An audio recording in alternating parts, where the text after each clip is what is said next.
घर बैठे ई चालान कैंसिल करवाएं। अगर आपको लगता है कि आपको ई चालान गलत मौसूल हुआ है तो उसे घर बैठे कैंसिल करवाया जा सकता है। पंजाब सेफ सिटी अथॉरिटी ने गलत ई चालान मौसूल होने से परेशान शहरियों को घर बैठे ऑनलाइन अपील की जबरदस्त सहूलत देकर उनकी मुश्किल हल की है। अथॉरिटी ने अपने बयान में कहा कि अगर किसी शहरी को गलत ई चालान मौसूल हो जाए तो इसमें परेशान होने की कोई बात नहीं है। वो हमारी वेबसाइट पर जाकर अपनी गाड़ी का नंबर दर्ज करें, वहाँ जुर्मानों की तमाम तफसीलात सामने आ जाएंगी।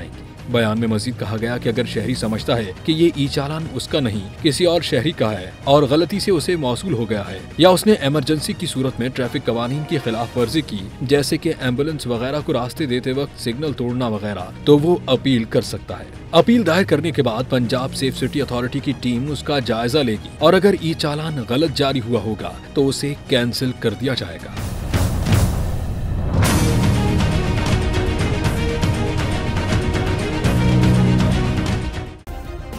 सब्सक्राइब करें और बेल दबाएं ताकि कोई खबर रह न जाए।